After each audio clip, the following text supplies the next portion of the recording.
So, hello everyone, good evening all. It's nice to meet you all. So, today we will be discussing and sharing our thoughts about the South Asia Englishes. So, these Englishes are varieties of English. So, as you can see there are different flags in Southeast I mean in South Asia. So, the flags that is familiar to me there is the India. So now let us move on for the sharing, especially the second topic. I mean the first topic, which is the Anglicization in South Asia. So let me thumbs up first.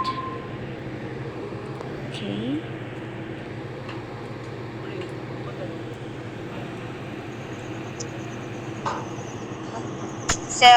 Good evening, guys. About sa wait lang.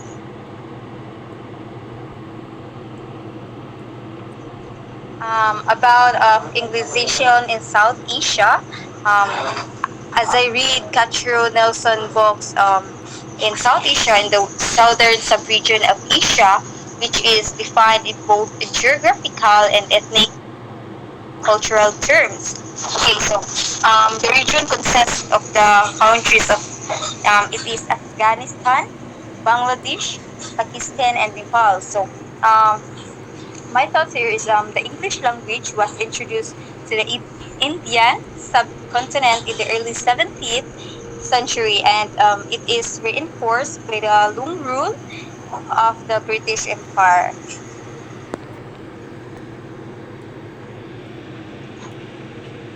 Good evening, everyone. And also, I want to share my thoughts about the Englishization in South Asia. Englishization, South Asia has experienced significant Englishization due to its colonial past and the continued use of English as a global language of commerce, education, and diplomacy. And also, we also know that English is widely used in all over the countries. And in countries also spoken English. Any countries spoken in English as India, Pakistan, Bangladesh, Sri Lanka, and also Nepal. And it is often used as a lingua franca between speakers of different languages. That's all. So let me hear from Anna. Yeah. For me, there is the main reason of uh, Englishisation in India is because of colonization of France and England. That's why India is very unique in their English because of the colonization. And also, India implemented in their place that all all of the Indian people who live in India is need to speak English because English is also very important in globalization. That's why India uses English. That's all.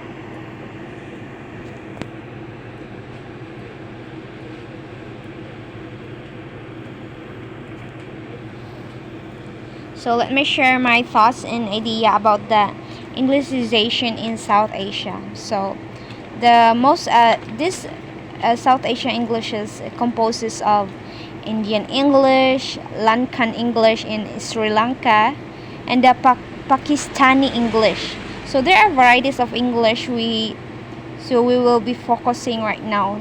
So here my thoughts, my ideas about the Anglicization in South Asia. English has been added to the preceding empire languages. Which is English influenced the language of South Asian countries as a source of lexical borrowings, novel constructions, and literature. So the English brought South Asian countries as the influence in their languages. So this is the this is where it starts, the lexical borrowings. And and when they learn the English, so uh it it brought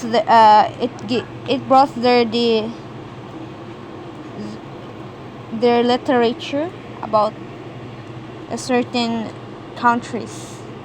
So there are their English in South Asia is very unique, especially in Indian English. So their English is their varieties of English basis according to their native languages that is being influenced.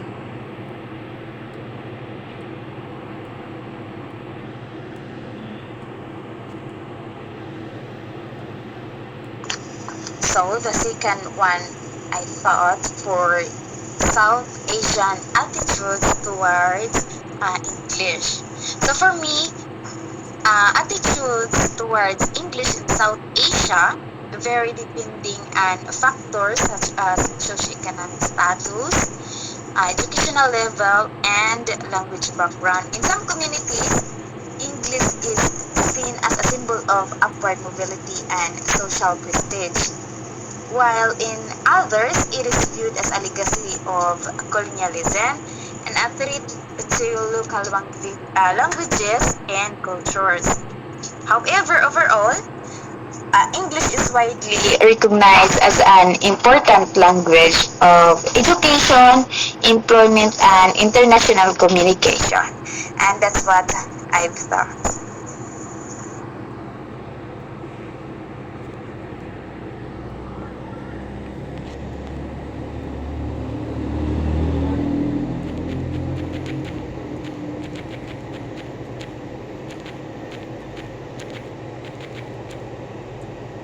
So my okay.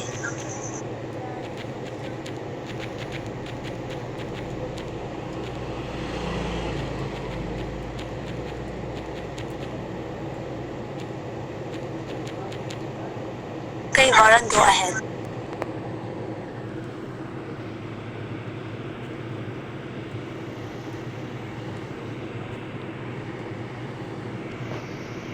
So my thoughts and ideas about the South Asian attitudes towards English. So before in the South Asia, so the awareness of English is being forced because the arrivation of when before the English arrived in Southeast Asia, English is being thought because of the Christianity. So they were forced to learn this language because they were being colonized, especially the British to Indian.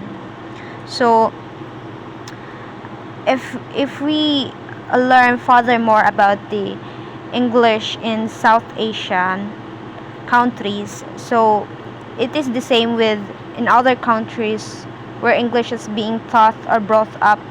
So because of Christianity or the religions, so so the their attitudes towards the English is being forced.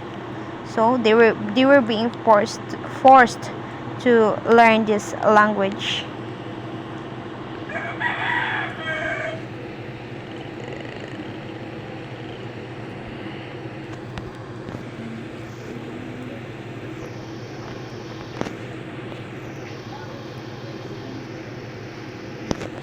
So okay guys, so my understanding and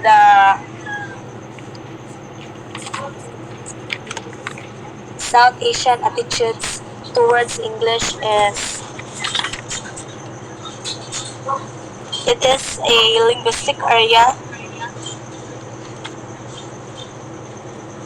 that one is the longest histories of contact, influence, use, and teaching and learning of English is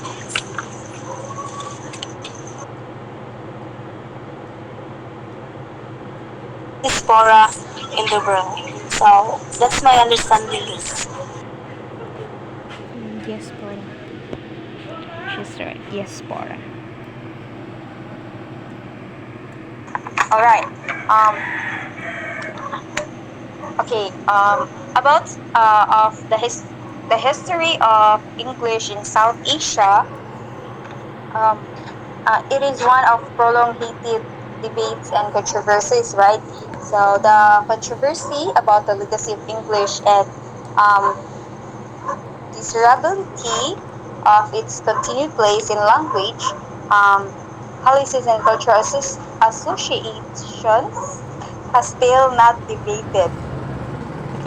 Uh, However, the political map of South Asia is completely altered now from the way it was the English language was originally introduced to the subcontinent over 2 centuries ago.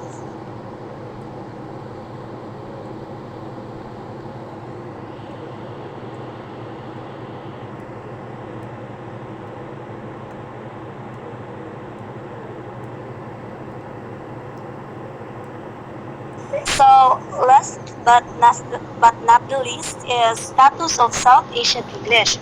So based on my understanding is English in South Asian is will never be it will never be removed or be ignored because English is very important in their place, and also English can also help other country, or for example in the Philippines is English is very important to learn to the students because um, we use English in our daily lives and English used in school.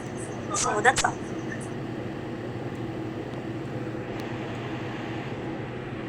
We hear from Sagarino Okay, Camille. so for me, my opinion about status of South Asian English, maybe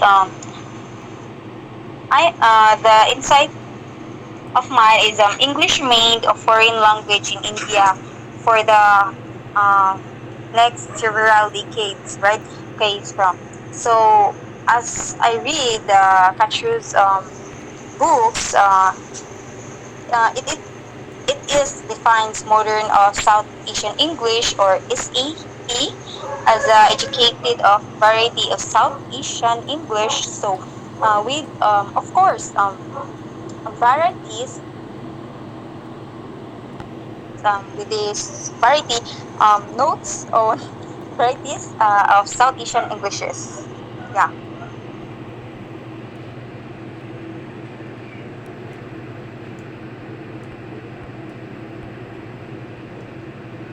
Now let me share my thoughts and my understanding about status of South Asian English. So before, so the status of English in South Asia. So after it brought as after the English is being taught, English is being learned, and English is being applied in India and Sri Lanka and in Pakistan. So before it was stopped because they should focus because they states there that they should focus on their native language. But if we observe now in our modern days, English status in South Asian is very important. English is there everywhere in every countries where you can meet people who speak English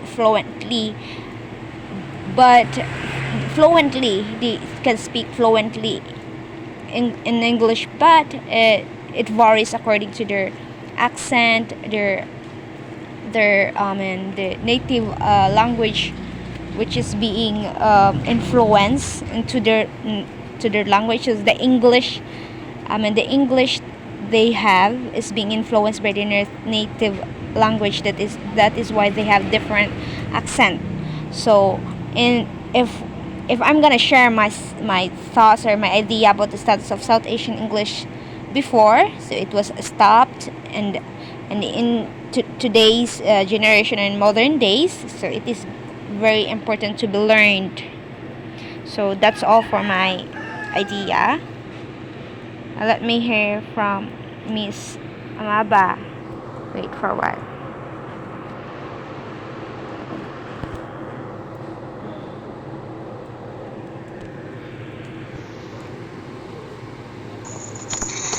So the last but not the least, I'd like to share my opinion too about the status of South Asian English. So I believe that South Asian English has developed with its own distinctive features, such as the use of Indianism and the pronunciation of English words in a South Asian accent, of course. So South Asian English has gained recognition as a legitimate form of English and is used in business, media, and education, and etc. So both within and outside the region. However, there is still a debate over the status of South Asian English, and that's all. Thank you.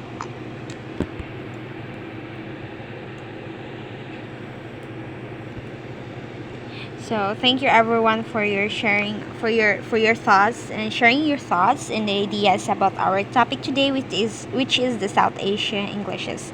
So I'm very well aware right now that the varieties of English in South Asia was being brought by the British country to India, especially in India.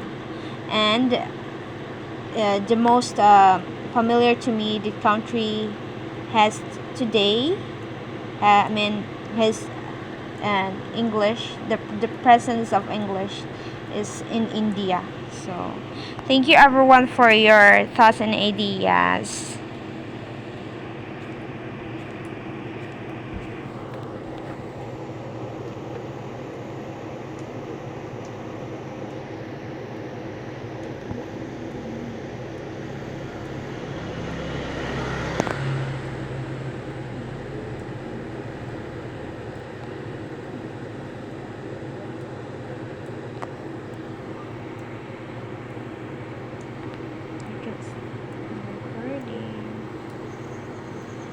Mana mana ba?